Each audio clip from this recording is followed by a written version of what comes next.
mapagpalang araw sa ating lahat. Ako muli si Teacher Jen, ang guro nyo sa araw na ito. Ang ating aralin ngayon sa edukasyong pangkalusugan ay ang paunang lunas sa kagat ng insekto at kagat ng hayop. Maging laging handa sa mga karaniwang pinsala at kondisyon ng katawan. Kagat ng insekto at kagat ng hayop. Ang layunin ng aralin na ito ay naipapakita ang paunang tulong panlunas para sa karaniwang pinsala at kondisyon, kagat ng insekto at kagat ng hayop. Naisasagawa ang tamang pagbibigay ng pangunang lunas para sa karaniwang pinsala at kondisyon ng katawan. Naibabahagi ang kaalaman sa pagbibigay ng pangunang lunas sa miyembro ng pamilya. Ngunit bago ang lahat, maglalaro muna tayo. Ipapangkat natin ang mga larawan na ito sa dalawang hanay. Ang unang hanay ay ang heart react at ang pangalawang hanay ay ang care react. Huhulaan nyo ngayon kung saan ko sila ipapangkat. Handa na ba kayo? Tara, umpisahan na natin. Ito ay isang larawan ng lamok. Sa palagay nyo, saan ko siya ilalagay? Tama, ilalagay ko siya sa heart. Itong isa, saan natin ilalagay? Tama, sa care react. Ngayon, panoorin naman natin kung saan ipapangkat ang mga iba pa.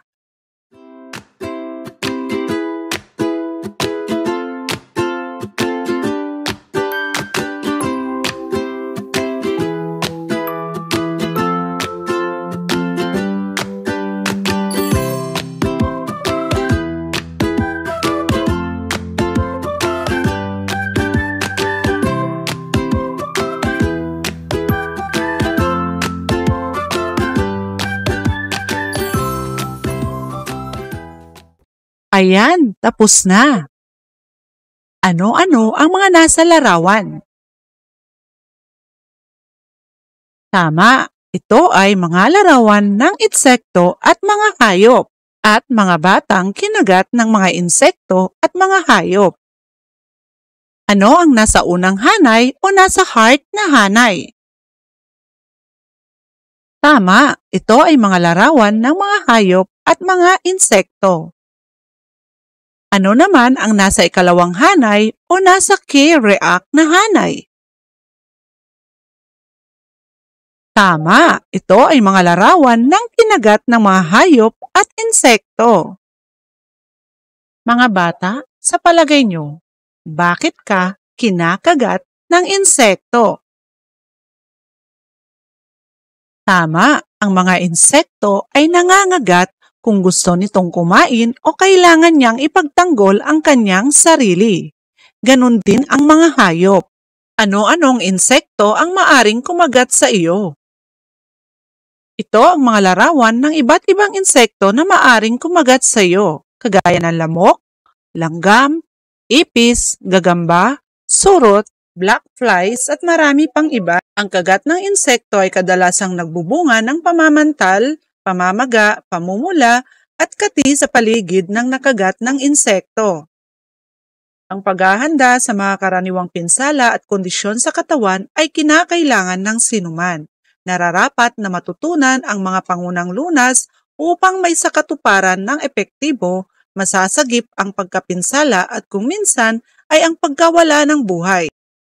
Narito ang mga paunang lunas sa kagat ng insekto at kagat ng hayop. Una, kagat ng insekto. Karamihang reaksyon ng mga kagat ng insekto ay ang pamumula, pangangati, at pagkairitable. Ito ang mga dapat gawin sa mga kagat ng insekto. Una, alisin sa lugar ang pasyente kung saan ito nakagat. Hugasan ang bahaging nakagat ng insekto. Maglapat ng cool or cold compress o kaya isang tela na may malamig na tubig o puno ng yelo.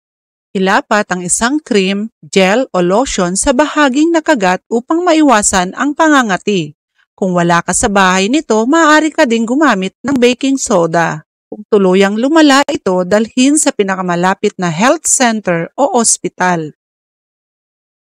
Pangalawa, ito naman yung mga paunang lunas sa kagat ng hayop.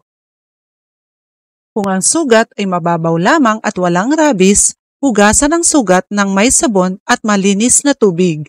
Lagyan ng antibiotic at takpan ang sugat.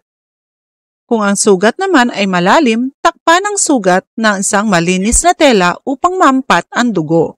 Talian ito at daliang dalhin sa doktor. Kung may mapapansin kang palatandaan ng may impeksyon tulad ng pamamaga, pamumula, nadagdagan ang sakit, dalhin kaagad sa pinakamalapit na health center o ospital.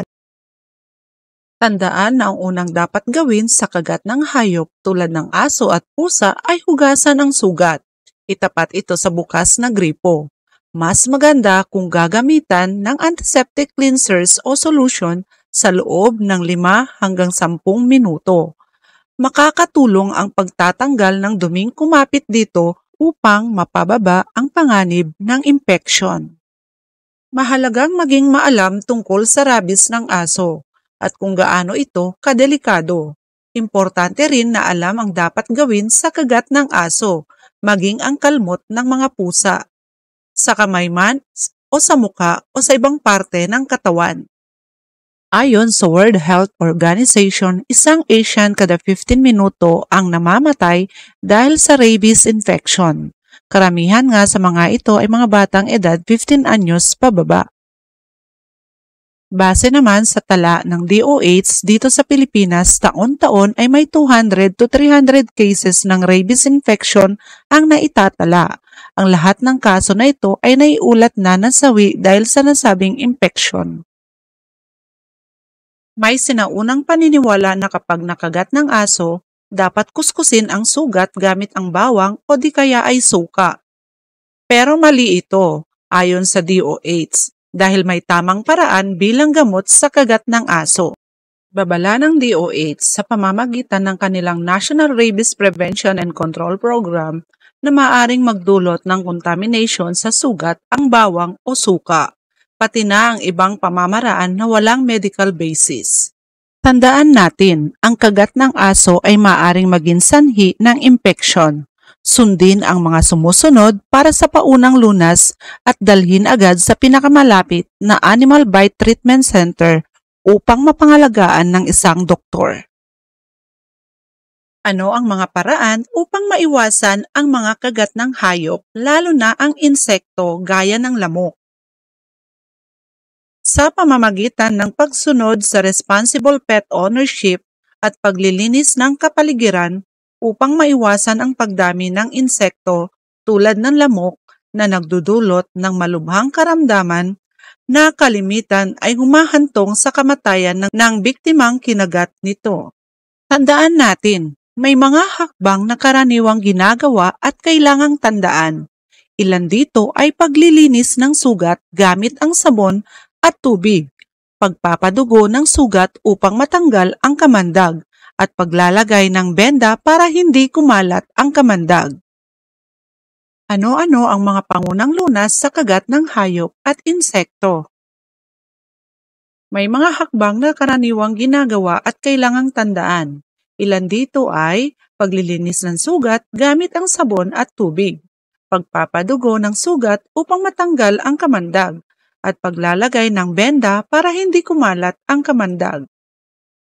Mahalagang malaman ang nararapat na pangunang lunas para sa mga karaniwang pinsala o karamdaman para maibigay ang tamang lunas at maiwasan ang impeksyon.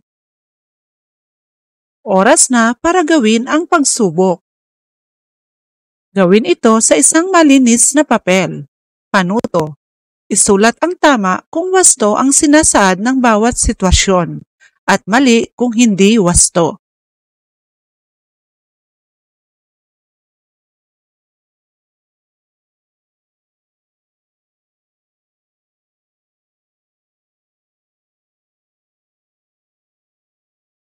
Kumuha ng larawan habang ikaw ay sumasagot at isend ito sa inyong guro. Patunay na ginawa mo ang iyong task sa asynchronous class. Dalhin ang output pagpasok ng face-to-face para maiwasto ang mga sagot. At diyan nagtatapos ang ating aralin. Naway marami kayong natutunan sa araw na ito. Muli, ako si Teacher Jen na nagsasabing, stay safe and keep hydrated. Paalam!